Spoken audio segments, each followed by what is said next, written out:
ಭಾರತೀಯ ಜನತಾ ಪಕ್ಷದ ಕೇಂದ್ರ ಸರ್ಕಾರ ಚುನಾವಣಾ ಆಯೋಗವನ್ನು ಸ್ವಾಯತ್ತ ಸಂಸ್ಥೆಗಳನ್ನು ಉಪಯೋಗ ಮಾಡಿಕೊಂಡು ಮತಗಳನ್ನು ಕದ್ದು ಇವತ್ತು ಏನು ವೋಟರ್ ಲಿಸ್ಟ್ ಇದೆ ಅದರಲ್ಲಿ ಹೇರಾಫೇರಿಗಳು ಮಾಡಿ ಪ್ರಜಾಪ್ರಭುತ್ವಕ್ಕೆ ಇವತ್ತು ಜನರ ಸ್ವಾತಂತ್ರ್ಯಕ್ಕೆ ಧಕ್ಕೆ ತರುವಂಥ ಒಂದು ಕೆಲಸ ಇವತ್ತು ಮಾಡ್ತಾ ಇರ್ತಕ್ಕಂಥದ್ದು ಇದು ಸಂವಿಧಾನಕ್ಕೆ ಮಾಡುವಂಥ ಪ್ರಚಾರ ಇದೆ.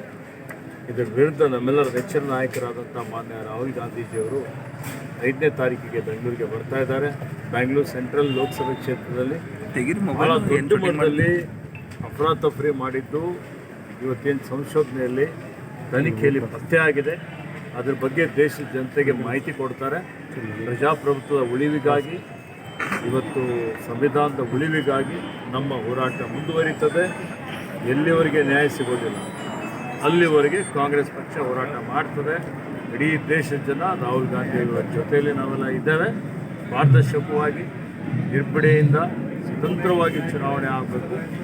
ಸ್ವತಂತ್ರವಾಗಿ ಚುನಾವಣೆ ಆದರೆ ಇವತ್ತು ಜಾತ್ಯತೀತ ಶಕ್ತಿಗಳು ಮತ್ತು ಕಾಂಗ್ರೆಸ್ ಪಕ್ಷ ಅಧಿಕಾರಕ್ಕೆ ಬರೋದ್ರಲ್ಲಿ ಯಾವುದೇ ರೀತಿಯ ಸಂದೇಹ ಇಲ್ಲ. ಸರ್, ರಸಗೊಬ್ಬರ ವಿಚಾರ ಪರದಾಟ ರೈತರು ಕೇಂದ್ರ ಕಡೆ ಬಟ್ ಮಾಡ್ತಾ ಇದ್ದಾರೆ, ಎಲ್ಲ ಅದಕ್ಕಿಂತ ಜಾಸ್ತಿನೇ ಕಳಿಸಿದೀವಿ ಅನ್ನುವಂಥದ್ದು ಮೊನ್ನೆ ಮಾಜಿ ಕೇಂದ್ರ ಸಚಿವರು ಮತ್ತು ಸುಳ್ಳು ಹೇಳೋದು ಅವರ ಚಾಳಿ ಆಗ್ಬಿಟ್ಟಿದೆ. ಸುಳ್ಳೇ ಅವರ ಮನೆ ದೇವರು.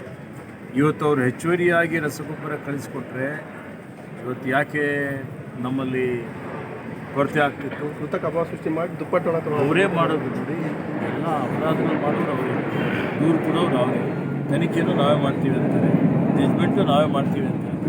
ಈಗ ಅರ್ಥ ಮಾಡಿಕೊಡ್ತಾ ಇದ್ದಾರೆ. ಇನ್ನೇನು ನೋಡಿದ್ದೀವಿ ಸರ್. ಈಗ ಕೋವಿಡ್ ಸಮಯದಲ್ಲಿ ಯಾವ ರೀತಿಯಲ್ಲಿ ಇವತ್ತು ರೆಮ್ಡೆಸಿವಿರ್ ಇಂಜೆಕ್ಷನ್ 2,000-3,000 ರೂಪಾಯಿ ಇಂಜೆಕ್ಷನ್ ಅವರು 30,000 ರೂಪಾಯಿಗೆ ಮಾರಾಟ ಮಾಡಿದ್ರು. ನಿಮ್ಮ ಗಮನದಲ್ಲಿದೆ, ನೋಡಿದಿರಿ ಇಲ್ಲ? ಅವರೇ ಭಾಗಿಯಾಗಿದ್ದರು. ಈಗಲೂ ಹಂಗೆ ಇದೆ. ಅದೆಲ್ಲ ಕಾಳಸಂತೆಕೋರರ ಜೊತೆಯಲ್ಲಿ ಭಾರತೀಯ ಜನತಾ ಪಕ್ಷ ಶಾಮೀಲಾಗಿದೆ. ಅವರಿಗೆ ಅನುಕೂಲ ಮಾಡುವಂಥ ರೀತಿಯಲ್ಲಿ ಅವರು ತೀರ್ಮಾನಗಳನ್ನು ಮಾಡ್ತಾರೆ. ರಾಜ್ಯ ಮಟ್ಟದಲ್ಲಿ ನೋಡ್ರಿ, ರಾಷ್ಟ್ರ ಮಟ್ಟದಲ್ಲಿ ನೋಡ್ರಿ, ಅದಾನಿ ಅಂಬಾನಿ ನೋಡ್ರಿ, ನೋಡ್ತಾ ಇದ್ರೆ ಹೀಗೆ ಇದೆ. ಸರ್, ಈಗ ಸರ್ ಧರ್ಮಸ್ಥಳದಲ್ಲಿ SIT ತನಿಖೆ ನಡೀತಾ ಇದೆ. ಪಾರದರ್ಶಕವಾಗಿ ತನಿಖೆ ಆಗ್ತಾ ಇದೆ. ಅರಣ್ಯ ಪ್ರದೇಶ ಕೂಡ ಇದೆ ಅನ್ನುವಂಥದ್ದು. ಯಾವುದೇ ಪ್ರದೇಶ ತನಿಖಾ ವರದಿ ಬಂದ ಮೇಲೆ ನಾವು ಸರ್ಕಾರ ಕಾನೂನು ರೀತಿಯ ಕ್ರಮ ಜರುಗಿಸ್ತೇವೆ. SIT ಕರೆಕ್ಟಾಗಿ ಮಾಡ್ತಾ ಇಲ್ಲ ಅನ್ನುವಂಥದ್ದು ಆರೋಪ. ಈಗ ಆರೋಪಗಳು ಪ್ರತ್ಯಾರೋಪಗಳು ಪ್ರಜಾಪ್ರಭುತ್ವದಲ್ಲಿ ಸಹಜ ಇದೆ. ಪಾರದರ್ಶಕವಾಗಿ ತನಿಖೆ ನಡೀತಾ ಇದೆ. ಒಳ್ಳೆಯ ಅಧಿಕಾರಿಗಳಿದ್ದಾರೆ. ಸೊ ಅದಕ್ಕೆ ತಾರ್ಕಿಕ ಹಂತಕ್ಕೆ ತೆಗೆದುಕೊಂಡು ಹೋಗ್ತಾರೆ.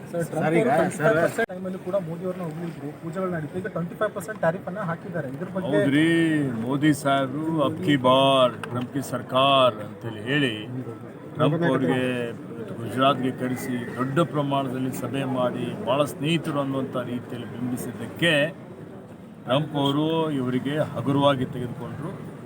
ಅವರು ಹಗುರವಾಗಿ ತೆಗೆದುಕೊಂಡು ಇವತ್ತು ಭಾರತ ದೇಶದ ಮೇಲೆ ಪ್ರಹಾರ ಮಾಡಿದ್ದು ನಾವು ನೋಡ್ತಾ ಇದ್ದೇವೆ. ಪಕ್ಷದ ಜೊತೆ ತೈಲ ಹೊಂದಾಣಿಕೆ ಮಾಡಿಕೊಂಡಿದ್ದಾರೆ. जो लोग वोटर्स हैं उनको वोट नहीं डाले जैसा कर रहे हैं, ये प्रजातंत्र विरोधी नीति है. इससे पारदर्शिता खत्म हो जाता है और इससे सही मायने में सही चुनाव नहीं हो जाते हैं. इसके खिलाफ राहुल जी जो प्रतिभटना कर रहे हैं या लोगों को जागृत करने का काम कर रहे हैं, हम उनके साथ हैं.